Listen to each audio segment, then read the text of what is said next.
Watch this. One simple triangle structure with your arm fixes the one amateur mistake that sends every defensive block flying off the table. A huge problem for amateur players is an unstable racket face and poor arm positioning. Your defense collapses and your loops fly long. Today I want to show you how to fix that with a solid triangle support structure. Watch my arm here.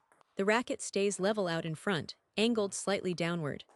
The moment I pull it back toward my body, the structure collapses, the racket face wobbles and the ball sails off. You need to keep that triangle braced in front of you, locked under the shoulder. Think of it like a shelf. The racket sits forward, supported by your forearm and upper arm forming a rigid triangle. The instant you let that triangle fold, you lose all stability. So for defense especially, keep the racket out front, never pull the backswing behind you. You want to position yourself forward and catch the ball on the rise. Now, for penhold grip, this part is straightforward. Shakehand players have more freedom. You can take the ball high, you can drive through it from different angles. Shakehand defense is actually very versatile. When we play against penhold, we're constantly loading spin into their backhand, right? So here's the key. These two fingers, thumb and index finger, must grip firmly and evenly. Their pressure has to balance out. If your thumb presses too hard and the index finger loosens, the racket face wobbles. And the reverse is just as bad. The forces should cancel each other out, net zero, so the racket face stays rock solid. Both the thumb and index finger need to press with equal force. For penhold grip, it's the same principle. The racket face must be fixed. Defense fall. Next, there's almost no safety arc on that ball at all. The arc is too flat, too low. Watch, when I loop like this, see how the ball clears the net with a comfortable curve? That's a safe arc. Your loops right now either clip the net or dump straight into it. The trajectory has no margin. You need more curvature on that ball, a higher peak in the arc so it dips down safely onto the table.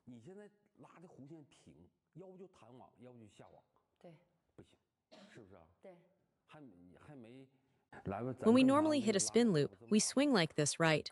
But a high arcing spin loop is basically asking to get counterlooped. What stronger players do instead is keep the arc low, a half-high trajectory, and punch right through you. They just drive it at you directly. The key is pulling the arc down and giving the ball a clear direction at the end of the stroke. That's exactly what I want to talk about today.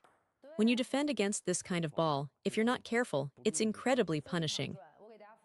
Let me show you. My partner loops one with heavy spin, this kind of ball. Watch, it's very tricky. If you lose focus for even a moment, it flies long. That's because human instinct, when you see the first arc coming, is to push forward and up. You naturally want to lift, but you have to brush over the top and press down with a clear target direction. Compress the arc, aim it down. If you can do that, your ball quality will improve dramatically. This is the dividing line between intermediate and advanced play. It lives inside. Then you absolutely need the ability to lift heavy backspin. That's non-negotiable. If you can loop against really heavy backspin, then lighter backspin becomes simple by comparison. Watch how national team players train their serves. They chop down hard, almost like a push stroke, generating tremendous underspin.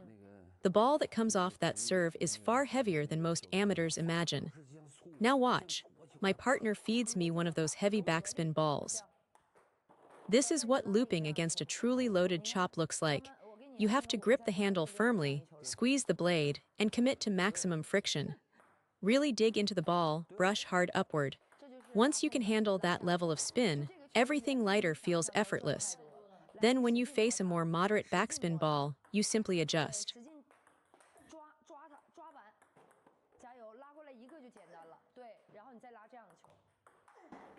Now try looping this lighter ball. See, no adjustment at all from the heavy one.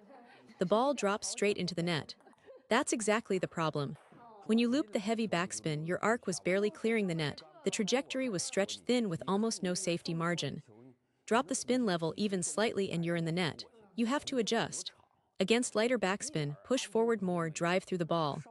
Watch, the arc changes, it's shorter, more direct. When you get that right, the ball clears comfortably. Go home and practice heavy backspin loops first. Once you groove that, switch to lighter balls and notice.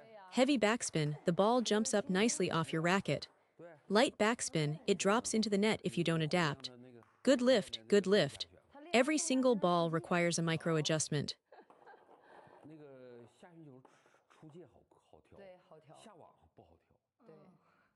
After that, really, once your stroke is smooth, adding quality is just about committing to the swing. Now tuck your elbow in a bit tighter here, that will help. Right now your loops don't carry enough weight, you're just guiding the ball over rather than driving it. You need that intent to attack. Watch, my partner feeds me a heavy backspin. See how I loop it, the arc peaks higher because I'm lifting hard against the spin. Now a lighter one, watch how I push forward more, flattening the trajectory. The ability to shape different arcs on demand is what you must develop. You can see the difference when someone really commits to the stroke versus just getting the ball back.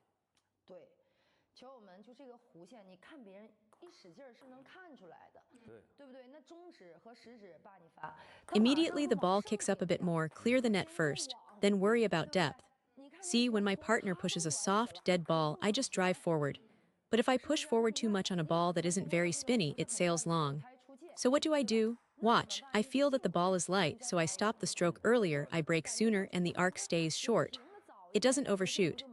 The key, friends, is really just the moment of contact. Everything else, the kinetic chain, the timing, the hip rotation, the swing path, all of that is support. Whether the ball lands on the table comes down to what happens in that split second when rubber meets ball. The bigger and more elaborate your swing, the harder it is to loop consistently because your energy isn't concentrated at contact. Keep it compact and focused.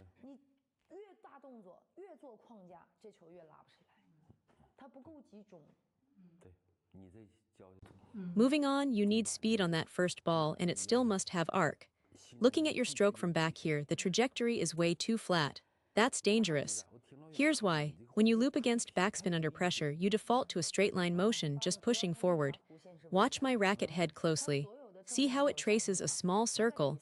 That's the spiral upward path that creates arc. The racket head curves up and over. After contact, the whole racket face and racket head move in this forward and upward pattern. If you go too much upward, you lose forward drive. Too much forward, you're just pushing flat.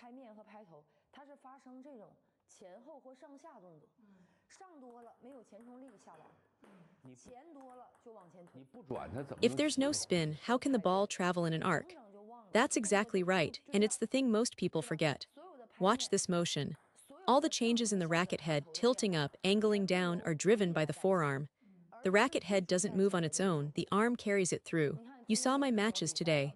Why can I loop every single ball? Watch, my partner pushes one to me. See how little effort that takes. Look closely at my racket head. There's no big wind-up, no exaggerated body rotation. The magic is right here in this last moment of contact. This tiny window is the essence. Everything else, the weight transfer, the legs, the trunk, that's all support. It adds quality, and you dial it up depending on your opponent's level. If I can get the ball back without straining, I don't strain. Only when I absolutely can't finish the point. The first key point is where my racket starts, that's the low point. Where the ball lands on the table, that's also low. The middle must be high, 2 lows and 1 high, that's arc awareness. If you have 3 lows, the ball dumps into the net. And if everything is high with no dip on either end, that's no good either, you must bend the ball's path into a curve. Today remember, the peak is in the middle and both ends must come down. If you can't bring the ends down, the arc won't form properly.